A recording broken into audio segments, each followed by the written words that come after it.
Hi everyone, welcome to Plenty Global Hackathon workshop series. So today we have a workshop on Introduction to Blockchain and Tezos, which is being taken by Thakur Patel. So Thakur Patel is a blockchain developer at InstaRace, and he's also a TIF 2.0 fellow participants.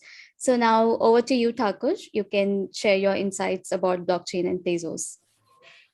Hello guys, so as Sneha said, I'm a blockchain developer who is fluent with the Tezos stack, and today I'm going to share my insights. What we're going to do is we are first of all, for most of the beginners around here, you would not know what a blockchain is, right? So that's where we're going to start. So I'll just share my screen in a bit.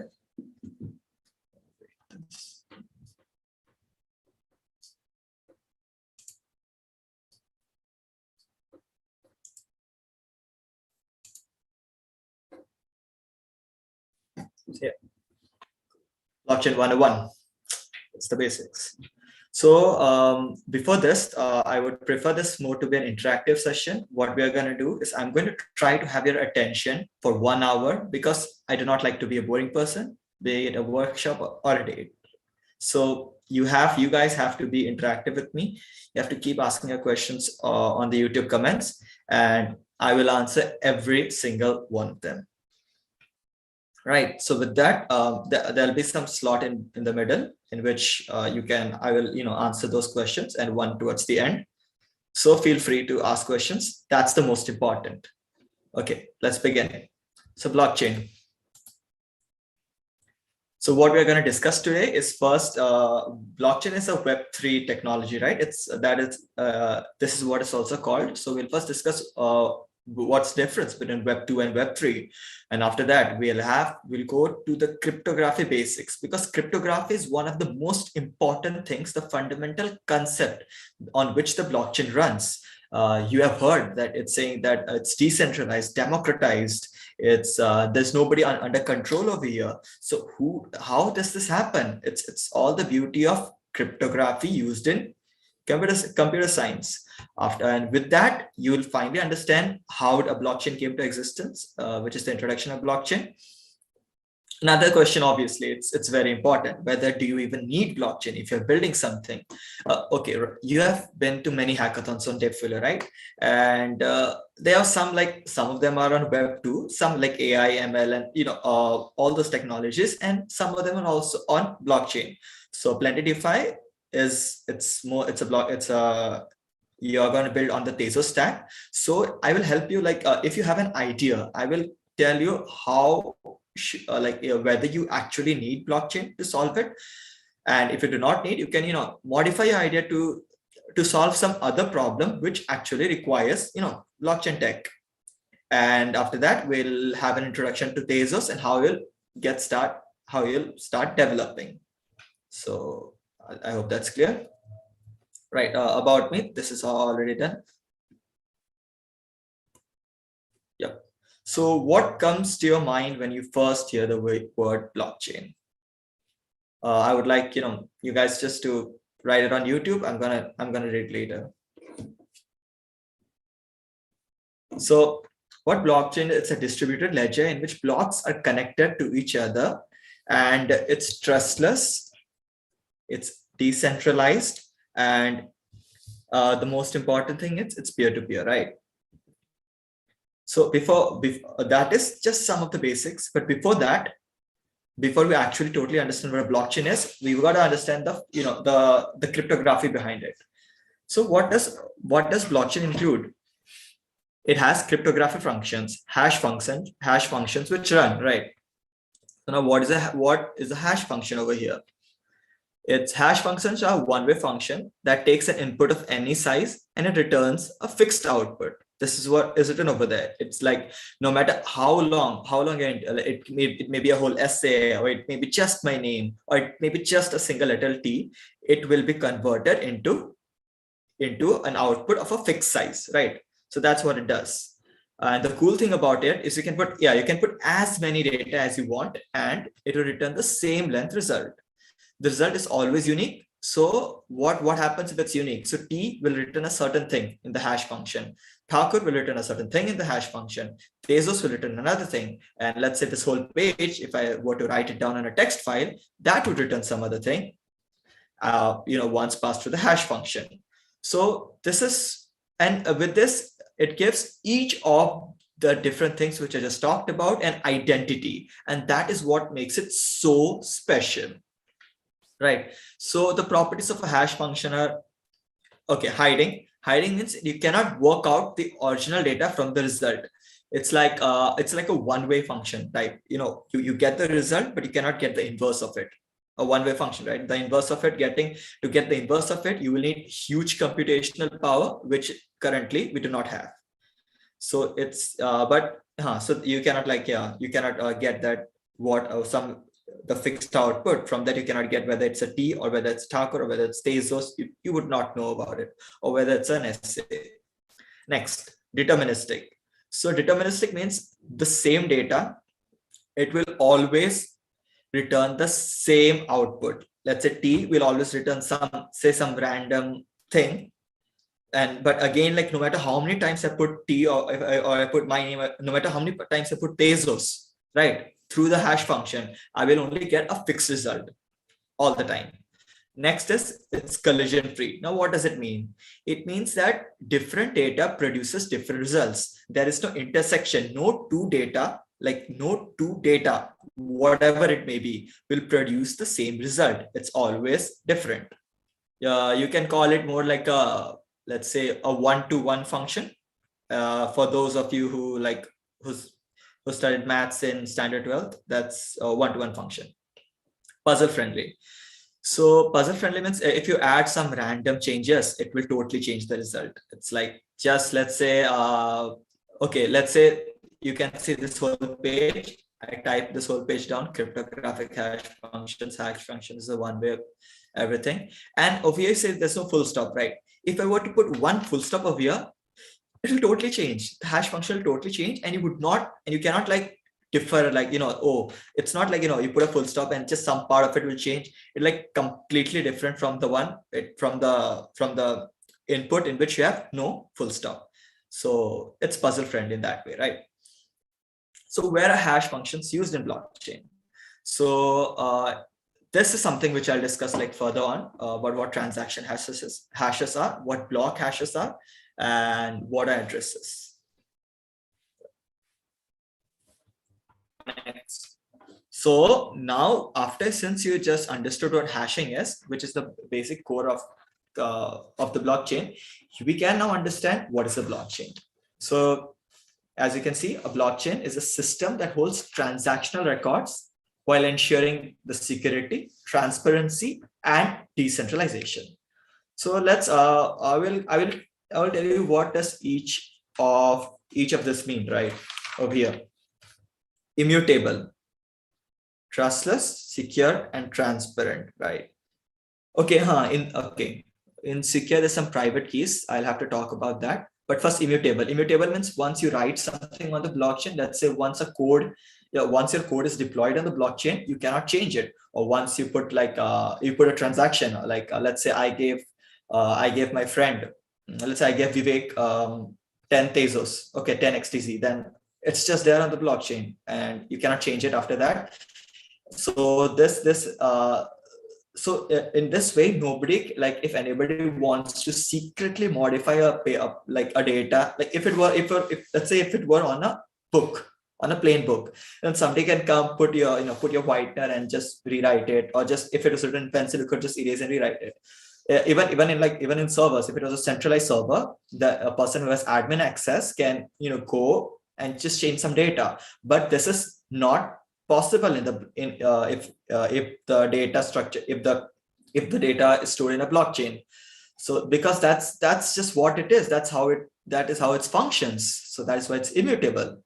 Next is trustless. So since you understand, since nobody can change what is over there, then this results in the lack of need of a central authority to make sure everything's working fine. What happens is each of the node participant over here, they work together to ensure that the blockchain is working, right? There is no central authority who you have to trust, because you just have to trust the code. You don't even have to trust the code. The code will just, it works in such a way, right? So next is secure. So I just told you what cryptography is hashing, right? The practical, excuse me. Yeah. The practical implementation of hashes comes when you in a Merkle Patricia tree, when you start hashing the transactions together. But that's something we'll discuss later. And I've told you what the cryptography which is involved over here. But as for how it is implemented, I'll show it to you better in the diagram in the further slides. Yeah, that would be fine for you. Another is private key. So now we have to understand, I don't know how many of you have studied cryptography as a subject, or even out of curiosity. So for those who have, they know what a private key is. They know what asymmetric cryptography is, right? And they know what a public and private key is. So this comes when you want to encrypt something. Encrypt something means there's a data. You have heard, right? WhatsApp, end-to-end encryption, they say something. So what happens is your message, they just encrypt it to make sure it's some bullshit. And then then it's sent to the other side, and on the other person's phone, it is again decrypted. That's how it works. That's how any messaging platform works, in fact. So it makes sure that anybody who tries to, like just in between, they just get your data and they try to read it, they'll just read some gibberish bullshit. So so that in way your whole message is secure.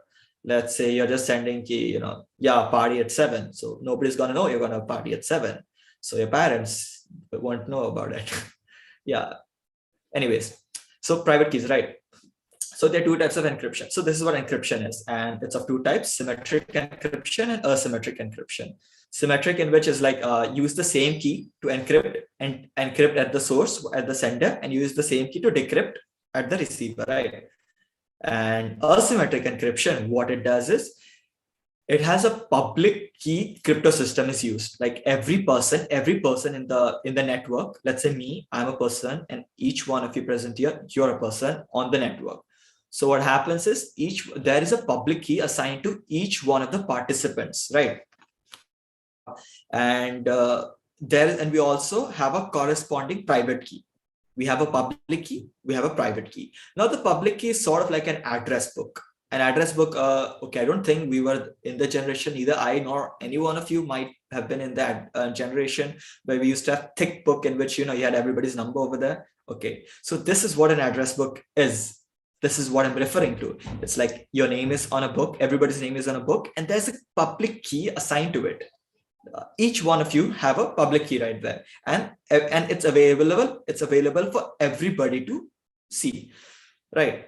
So if you want to send a message, and you have a private key, right? So you want to send a message to me, right? Like, Thakur, you're doing an amazing workshop right now. Let's say that is the message. So how are you going to send it, right? So first of all, you will sign it with your private key. I told, right, everybody has a private key. So that's how you're going to digital sign it. You're going to sign it using a private key. And then that is the first level of encryption. After that, what you are going to do is you are going to sign it with my public key, because I'm the receiver. I want to receive the message. You'll sign it with my public key, right? So this is already encrypted. So this is as encrypted as it gets. Right now, what's going to happen? I got to decrypt the whole gibberish message. So how do I come across decrypting it? So what do I know right now? I know that let's say one of you out there, again, I'll use Vivek, you are sending me a message, right? So I know that you're sending me a message, and you have, encrypted it using your, so I also know that you have encrypted it using your private key, and then using my public key, because the message is meant for me. So what I'll do is I'd first use I use your public key. At first I'll use my public key, my private key, to decrypt that message. And then I'll use your public key, because my private key only I know. So I'll use that to decrypt the message. And after that, I'll use your public key. You're the sender. I know you sent me the message. So I'll just search on the address book, what is a public key? I'll use that. and I'll decrypt the message to the original. So you understand, it was encrypted once using my public key, and I decrypted that using my private key. And Vivek encrypted his message using his private key, and I decrypted that using his public key. So it's a private public pair. Okay, like you gotta have one private, one public. That's how it works, right? And for blockchain, the popular algorithm which is used is an ECC family of algorithms. So that is what is used in in the Bitcoin and Ethereum network. So, and algorithms which are chosen, they must be a one-way trapdoor function. You can Google what it is, but it's not required for developing. But this is just for a background knowledge so that you'll understand what you're building exactly, right? So yeah, so the algorithm chosen for a hash function, it should be one-way function and it should be collision free. Yeah. So next is, let's say that there's a thing called hash size. There's a thing called hash size. Know what it is? Let's say that there's a thing called. Let's say that you heard that a certain encryption is of 256 bits hash size. So what this exactly means is that there is 2 power 256 possible combinations of values which you can get, and this is a very, very, very large number. And so what is used in blockchains are like SHA-3, SHA-256, that's unpopular, and KECK 256, it's KECCAK 256. So this is what is used in blockchains, right? So I sort of went too much into private key, and I hope and that was kind of necessary. So I just hope that you guys understood most of it. And yeah, and your private key is like what denotes you in a blockchain. Let's say and another thing in security, how it's related, how private key is related to security and is related to identity on the blockchain network is this. See, I told you just now what a private key is. It's like you only know what your private key is.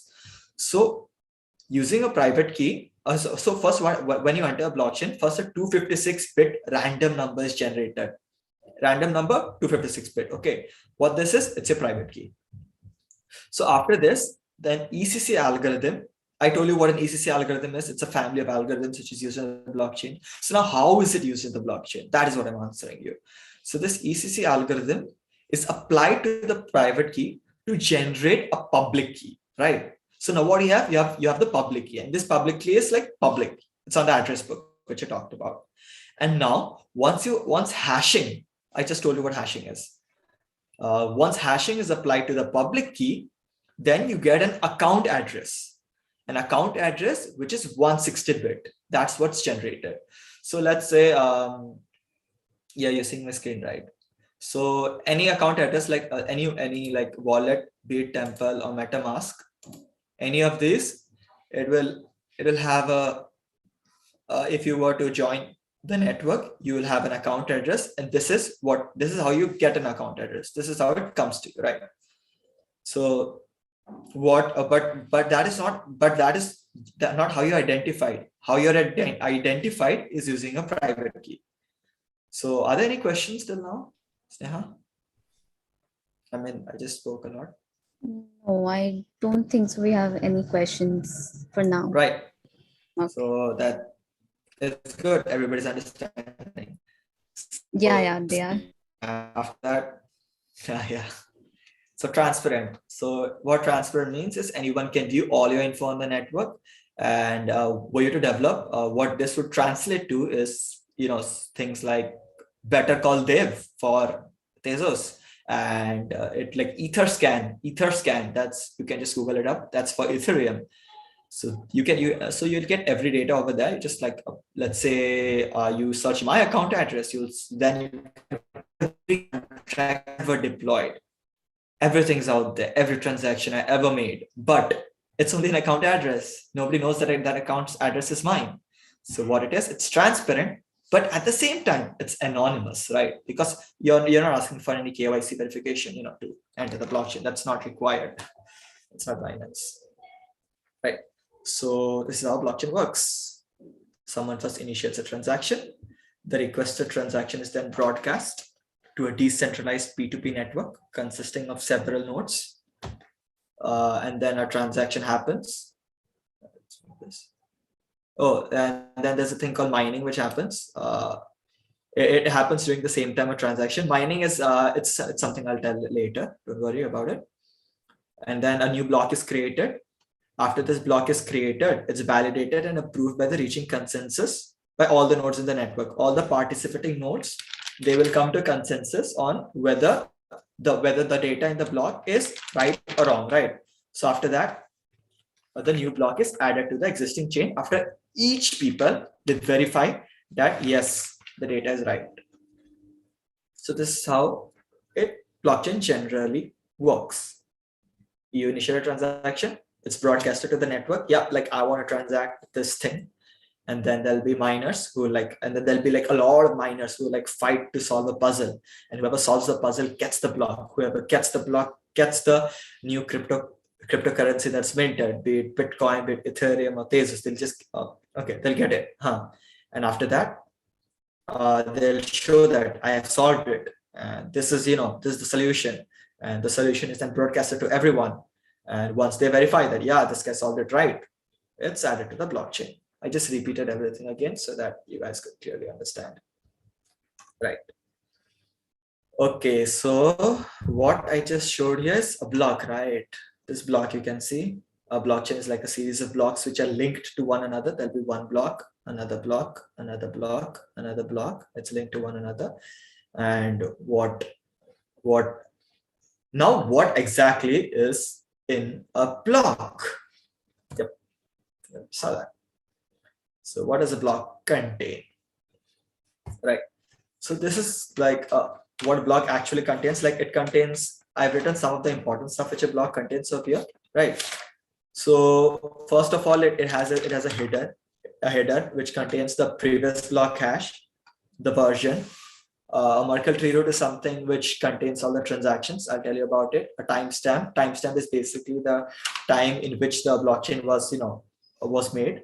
A difficulty and a nonce. This is related to mining. Difficulty and nonce related to mining.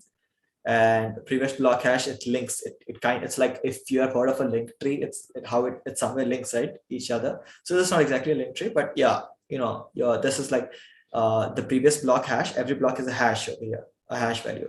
So this value will be then like let's say these are 6 blocks, right? This hash value will be stored in this block. This block's hash value will be stored in this block. This block's hash value will be stored in this block.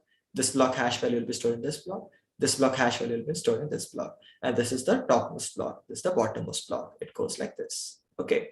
So this is how it is linked. Each one of them is linked. If you change any data in any one of them, then there's suddenly no more point to the next block. And people can easily identify that there is something wrong going on. And nobody wants to do that because you can easily be identified that, of anything you do. So so what a block contains, again, a previous hash, a nonce, a timestamp, an OMR stamp, a beneficiary, a logs plume, the difficulty, an extra data, a block number, a gas limit, gas used, the max hash, and three more things which are important, which are state root, transaction root, and receipt root.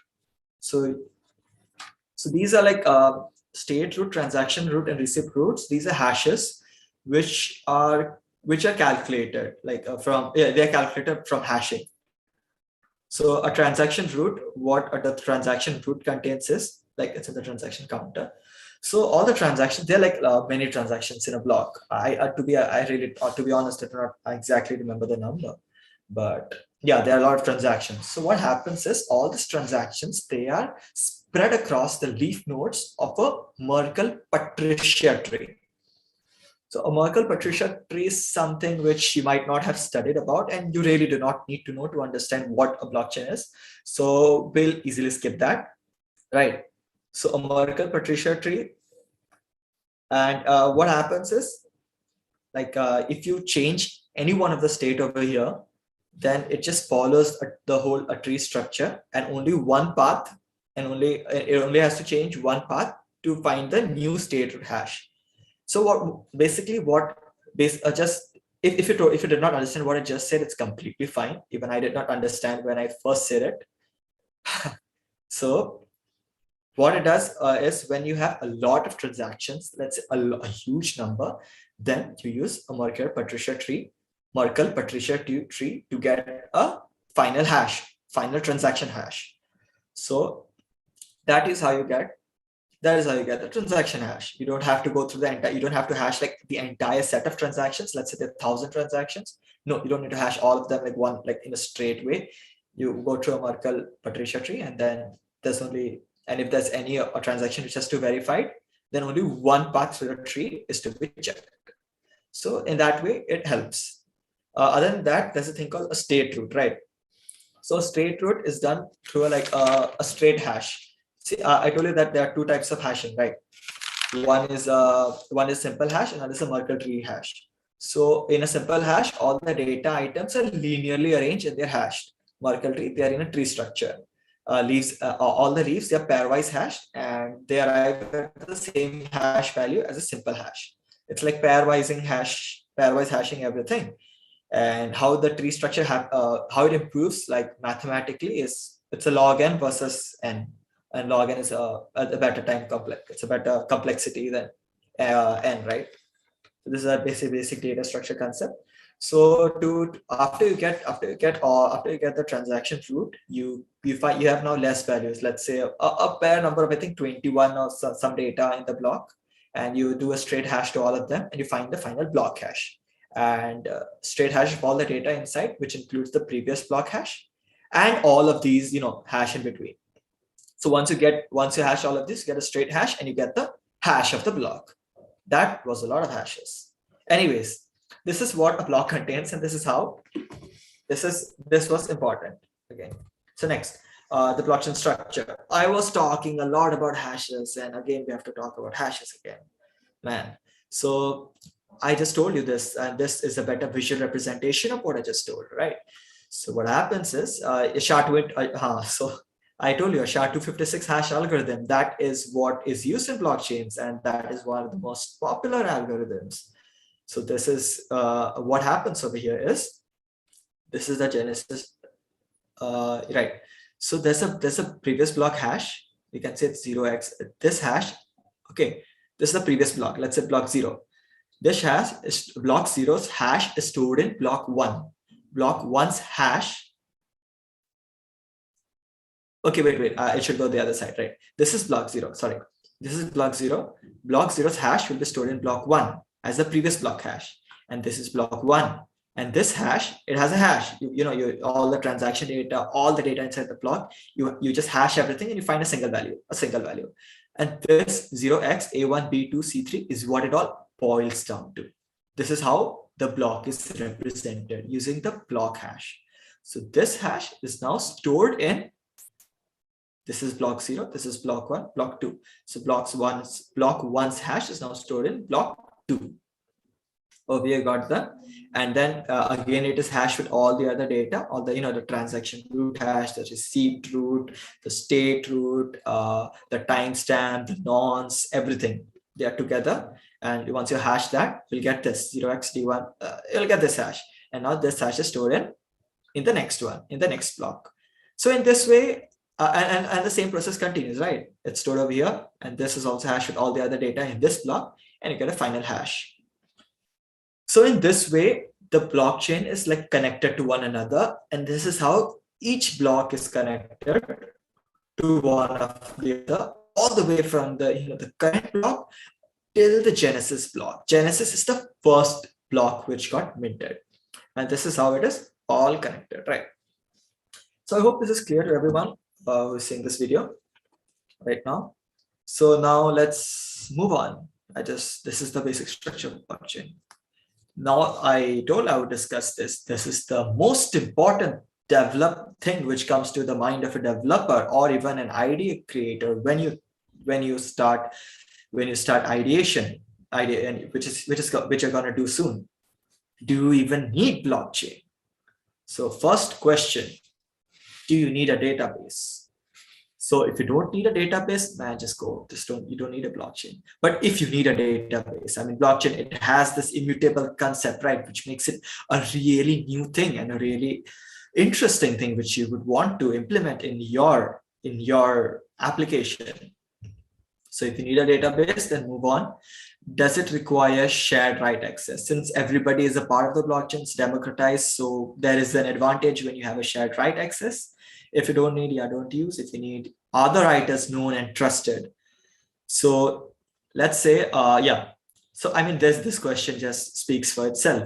If everybody know what the writer is, if all the writers are trusted, then you don't need a blockchain. You trust everyone. Like I trust my friend circle. So I wouldn't need a blockchain if I wanted to store some data amongst my circle of 5, right?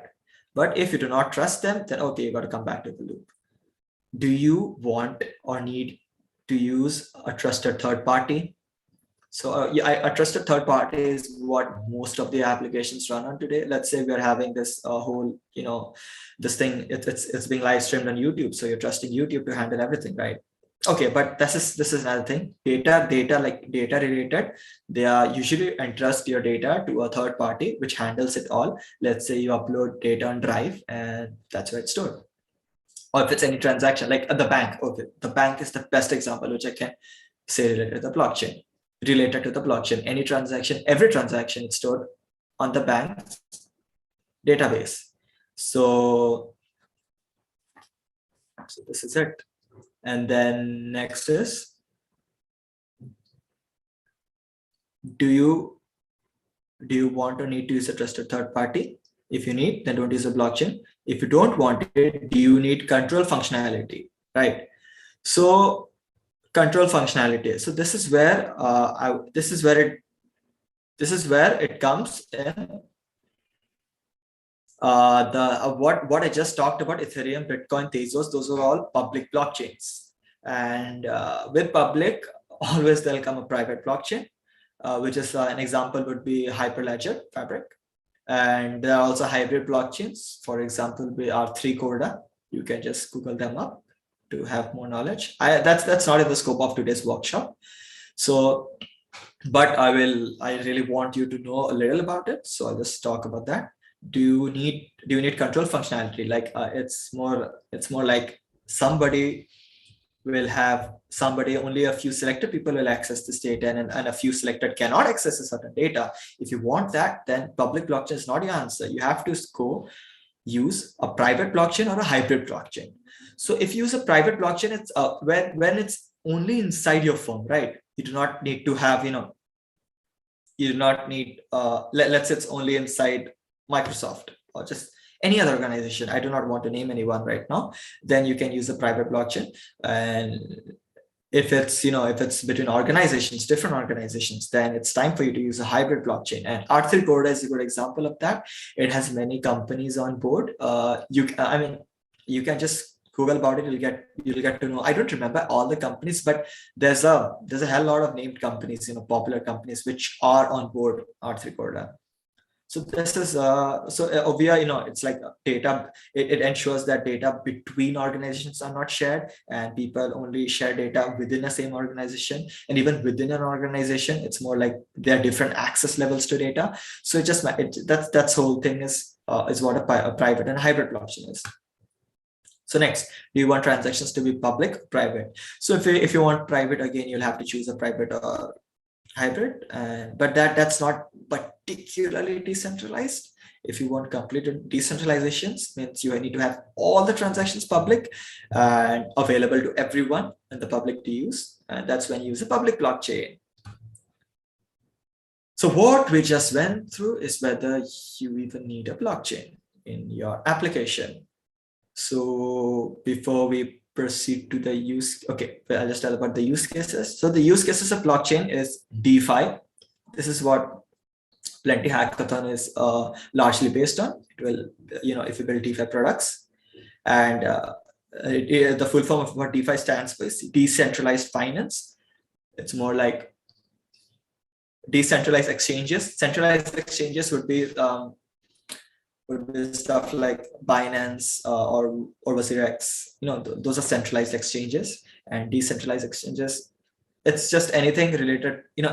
Decentralized exchanges are, there's nobody particularly controlling it, and it's the algorithm which runs it, and it's based on our tokenomics, based and the supply and demand curve of economics. Kind of you encode that into smart contracts, and that's how it all gets balanced.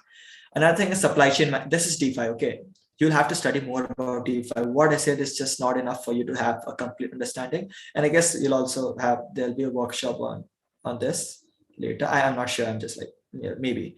But there's a lot of sources in which you can study DeFi, and you should know about it if you want to, like, do good in the hackathon. Next is supply chain management. Supply chain management, I just told you about how you get access. Okay, in supply chain, what happens is each people, they do not trust each other. There are like many entities involved in a supply chain. Even if you want to get, let's say, this laptop which I'm working on, what I need to get this laptop, there are like, I don't know, maybe a laptop or maybe even water bottle. It's like, in some cases there are 10 different entities involved in the supply chain, and if something goes wrong, they do not know where it goes wrong. They start blaming each other, and it becomes a whole chaotic mess. And so this is where blockchain comes in, and it solves the problem as in supply chain management, because of the immutability of a blockchain and the transparency is at play over here, right? So since it's once anything, it's like, let's say 5 cartoons have been passed. Okay, that's written on the blockchain. 5 cartoons passed from here to here. Next is whatever happens, everything is noted on the blockchain. So as soon as something goes wrong, like let's say you got to record the number of cartoons you received. Like 5 cartoons were sent from C and from point C, and at point D only 4 received. That will be written on the blockchain, right? And since there's a lot of data, like FIFO, it's like easy to figure out. When there's a lot of data like this, a lot of products, then it's very hard to figure out. But later, when you analyze the data, you can easily find like where did the mishap happen? Where did the goods get stolen, or who's responsible for it? You can easily identify responsibility, and this is why it helps supply chain management. Another thing is NFT marketplace. So NFT has been the buzzword for the year. And most of you I bet everybody of you listening to me right now has heard what an NFT is. So that is a popular use case of blockchain. It gives a digital identity to assets, at times tangible and at times digital assets. Let's say I were to make a painting, and I could just make it into an NFT, and I would get, and it becomes unique. It would become in the blockchain, and it would have an address. And whoever owns the address of it, whoever owns it in their in their wallet, they basically can say that they own that NFT. So this is and now what the goal is for many people is they try to have attached utility, long-term utility attached to an NFT. So if you were to build any NFT based project, I would say you try to attach a certain utility to it, right? Do not make it just simple random art generated at NFT, but just try to attach something which would give basically maybe something tangible or anything at all which gives some utility to it. That's how you can put your project at a different scale from the remaining. If you want to stand out, this is just an idea. Next. So we have talked about the technologies, which first we've talked about Web 2 versus Web 3, what the whole Web 3 is and how was the transition. Then we talked about the technologies on which a blockchain is largely based on. After that, we finally understood what a blockchain is. And then after that, we went through, what exactly is the contents of a certain block, right? We got to know about we got to know about different, like there was a thing called nonce, which I did not explain, and difficulty. So nonce and difficulty, that's something related to the proof of work consensus algorithm. It's like it's a number in which you got to bring the hash below 2, and that is only based, and you can only solve that if you have more computational power. And that's where all the electricity running blockchain goes. It goes in solving the puzzle. and nonce is the target. There's a target hash. You have to get a number below the hash. Okay. Yeah, you got to get a number below the hash, and that is the goal for every miner involved. That's what they try to, and whoever gets it first gets the crypto, gets the Bitcoin or Ethereum or Tezos minted or XTZ minted when the block is put onto the blockchain. So yeah, this is just an idea of how a basic idea of how mining works. So in Ethereum, it's like every node can do that, but Tezos use something different. It uses a liquid proof of stake, which I will explain to you in a bit. Next, after that, we finally understood, we went through the structure of a blockchain, like the blockchain, how the blocks are connected to each other. I'm just revising. And after that, were you to develop a product, do you actually need a blockchain or not? That is what we had discussed. And finally, we discussed a few use cases of blockchain, and this sums up the blockchain part, right? So what runs the blockchain? Contracts. Smart contracts, this is just what it is. It's written over here. They are programs or a set of rules which is like written in code, and it's stored on the blockchain, and that's run when a predetermined conditions are met. Let's say if it were betting, let's say if I were to bet, right, then like bet with someone. Let's say I were to say there's an India versus New Zealand match. I say India wins. If India wins, I pay you 5 days, 5 XTC, and if India loses, you pay me 5 XTC.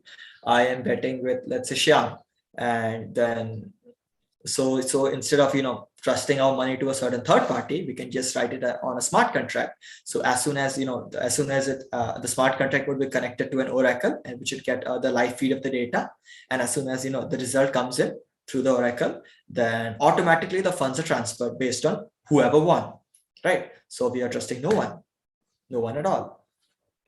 So this is just an example of of smart contract. So before we dive, Tezos.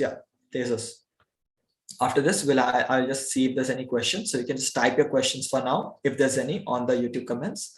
Till then, I'll be telling how different Tezos is. So what Tezos is, it's a decentralized open source proof of stake blockchain network, right? So the Bitcoin and Ethereum, those are all proof of work, and proof of work is a consensus mechanism which consumes a huge load of electricity. You can see all the articles about it, like about why it's wrong and why people are against it, and that sort of is what the source of all the hatred, right? Of all the negative points of blockchain, that it consumes so much electricity. But proof of stake comes here and it kind of solves this problem. It does not contain, it does not consume as many electricity. So that's where the sustainability comes here. It's an energy efficient algorithm, which is proof of stake. That's what is used over here. Next is the native currency of Tezos is XTZ. You can hear it. Yeah, XTZ. That is what you'll be dealing with. And the the consensus mechanism is liquid proof of stake. Okay, that is it's different. You can. I would suggest you to just read it up a bit. It's very easy. It's like you're just if you're a member, you can assign your token. It's your choice. Okay, basically you can assign your tokens, your XTZ hold, to someone else, and they're basically a pools created, like validated pools created, and once somebody like checks the block, it has to go through 32 validated pools, and after the whole process is done, it's finally minted. So I know you just did not understand in this brief one sentence, you did not understand what a full liquid proof of stake is. So you can just Google that up. Since because of the lack of time, I would not be explaining it. Governance, right, on chain. So this is the most important part of Tezos. So what it has is it has an on chain governance. So what does that exactly mean? So before to understand what it means, I'll narrate you an incident which happened with Ethereum, right? So Ethereum, there was a hack, I think way back in 2016. It was called the DAO hack, and what it caused was there was an organization which got and this hack, it affected an organization, and they lost millions of dollars, right? So after this, the Ethereum community, they came together and they discussed whether to, to revert the transaction and give surrender the funds to give and surrender and give the funds back to the organization or not. So this whole thing, then a debate, it's brought up a debate. Like some people said no, the whole concept of a blockchain is its immutability, and we should not revert the transaction. And there was another section of people who said that, yeah, I mean, he's a core part of the community and we should just revert the transaction. Once everybody agrees to a certain thing, then only you can, revert back the transaction. So this is where a hard fork. So those people who did not agree with, reverting back the transaction, they went out and created a new chain called Ethereum Classic. It was like, and the other one who agreed to revert back to revert back that transaction, they came to be known as the Ethereum main chain, which we all know now, right? The Ethereum which you know, and the other is Ethereum Classic. So what it happened was it divided the whole community of Ethereum, right? This is something which has huge implications once your community is divided like that. So what Tezos does is this whole thing, right? When you come this whole thing happened off chain for Ethereum, not on the blockchain. You came together, had Reddit groups, such as offline meetings, and that's how they discussed on it.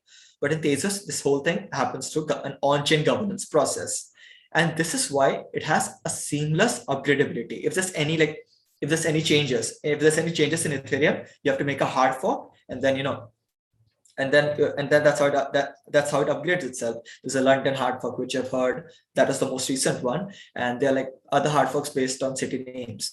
In Tezos, there's a different way of upgradability, which is seamless, and you don't have to fork seamlessly, forklessly, and you have to just take your idea. You have to stake XTZ, and then after that, people will vote on your proposal. Based on that, if your proposal gets passed, you'll get a certain amount of XTZ, which acts as an incentive for the members of the network to give suggestions, like it may be of how we can improve the network or any other thing, any suggestion, right?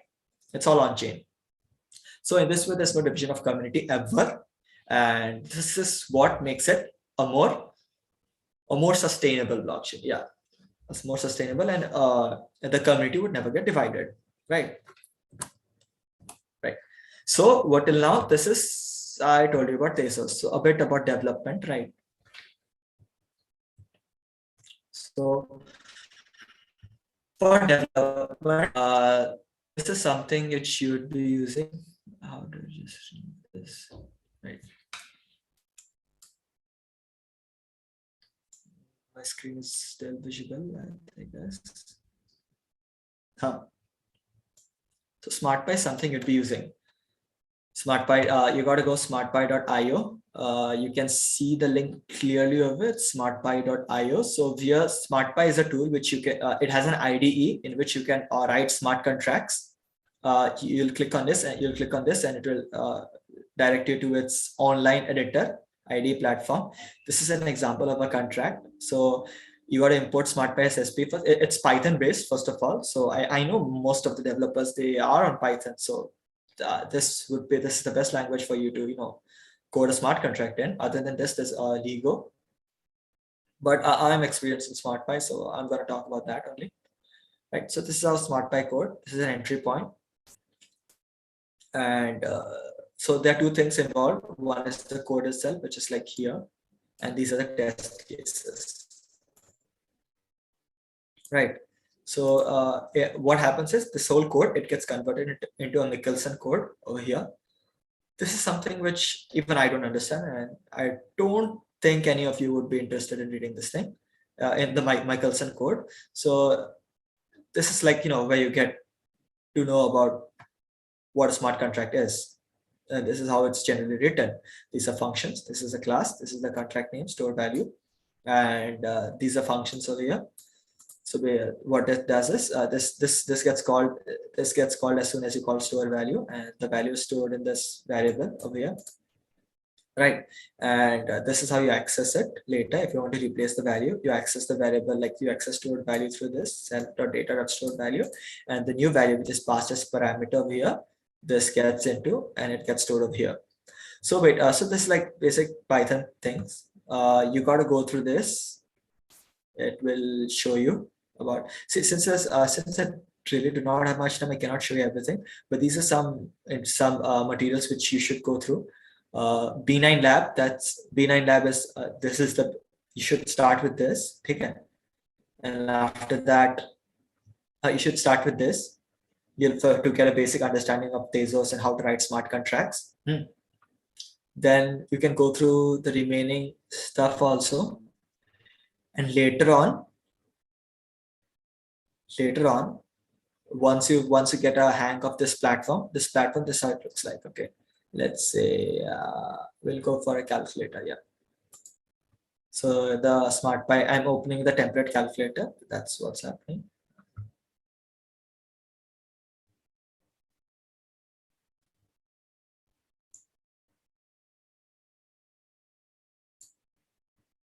Yeah, take some time to load. Before that, I'll also suggest you some good channels, right? So this is a channel, a pretty good channel over here. It's actually one of our fellow TIF fellow, Vivek. It's his channel, and over here, once you get used with the SmartPay ID data, to actually build products, you need like to build it on using your VS Code ID or something. You need SmartPy CLI. You need to understand what that is. So there's also the docs available. But I suggest you to go through this. It's a simple 3 videos in which he explains how you can get start working with the SmartPy CLI command line interface, right? You need this if you want to develop a full scale big product. So you should go through these, and once you're done going through that a bit, then you can and once you understood what a CLI is and you could build the basic stuff, this is a playlist for intermediate. So you can over here, what it suggests you to is it shows how to add a burn method in FA2 template, right? And other than this, there are tutorials which you can get on Figment.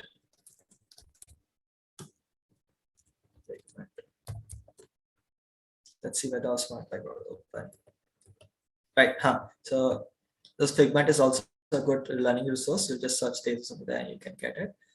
So you go first, this is how it comes. You got to import the contract, click on this, and there's a whole contract on the left side. Towards the right side is an output panel. So once you deploy the contract, you can start interacting with it on the right side. There's tons of tutorials available online which will explain how to actually interact with this whole platform. And I'll just give you some basics of how the language is written over here, right? So that you get an idea, because that's the first thing you do. So this is a calculator, right?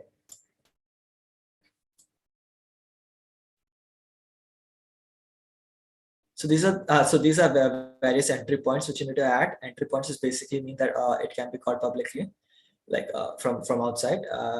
This will be exposed, and you'll put values over there, and this is how it happens. This is how it works. You just, let's say, put 2 values over here, X and Y, and this is how you write it. A class calculator. This is the contract name. You got to always add an sp.contract in brackets when you're declaring a contract.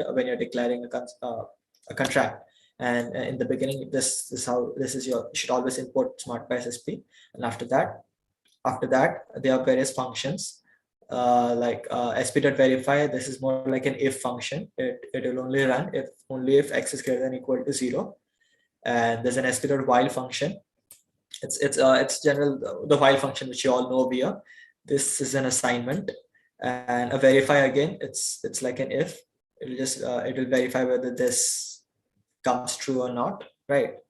So it's more of Python. You'll understand it if for people who, for those of you who are already fluent in Python, it's going to be a breeze for you. So factorial, again, yeah, this is a for function, a while function. Are there any other good functions over here? Okay, so you'll get to know more about this in SmartPy docs.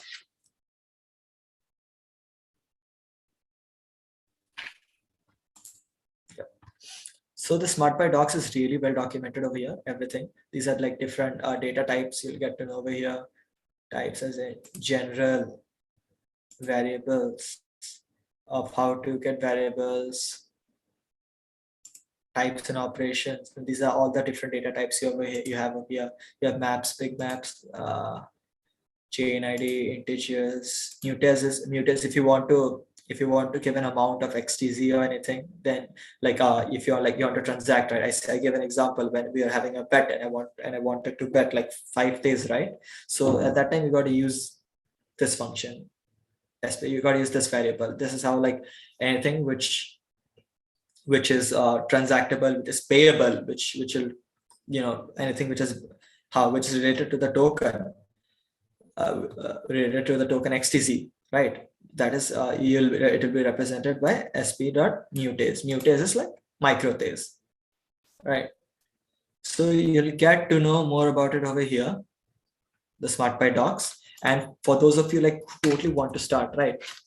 Like for total like beginners, there's a thing called Crypto Code School. Crypto Code School. I'll go to it. Yeah. So this is like a website which will teach you how to go through the basics of blockchain and Tezos. So I'm telling like this is hardly the basics of here. So once you're done, this is something which all of you must do. Take care. Like if you do not understand what's going on in SmartPy, if you do not understand what's going on, like what's happening around, then I did this. I went through this first. So I suggest those of you having troubles understanding to go through that. So once you have the smart like first you have to understand basics of blockchain. I taught you can just start this module and complete it within an hour today. Then basics of SmartPy, intercontract calling. This is really important. FA2 tokens. This is a I just cannot explain fully about FA2 right now since we're almost out of time. But it's like if for those of you who are it's like you have heard of ERC20 token and the NFT token ERC731. So it's like it's that representation in the Tezos for the Tezos smart contracts. And after this, Taquito is a library which helps you connect to your web app. So if you're going to build something, you're going to write the scripts of it, right? Let's say you're writing it in React. So what it is, Taquito, it's a library which will help you connect, which will help you interact your app with the blockchain over there, with the smart contracts on the blockchain. So Taquito is for those of you again who are already in the Web3 space, it's similar to ethers.js and web3.js. So you need this to interact with your smart contracts, right? So what I'd suggest you do, you can first go through this. It'll hardly take much time. After you can go through, you can read articles wherever you want. And and those of you understand like what's going on over here, you can just you can go through once you've written the code, you press play, and then everything will come in the output panel on the right side. And after that, you should go through the SmartPy docs so that you will understand how to code how to code smart contracts, different variables involved, everything is basically over here. The type, the control statements, anything you want to do, you'll find it in the docs. And once you're comfortable with that, right, then you'll have to then you got to start building your project. Then you'll have to adjust a SmartPy CLI. So you'll make your SmartPy CLI, and once that is done, you can move ahead and start building your project. And after that, there'll be like over here in Figment, there's a DEX tutorial. You can go through that if any of you are interested in building a DEX. It would be, you got to search about it. It's in this website. I'm just telling you, I know about it. And yeah, this is how you should go by developing on Tezos. Sneha, are there any questions? No, I don't think so. We have any questions. All right. So guys, if you have any questions, please feel free to ask. We'll keep the session open for a minute and see if there are any questions coming up.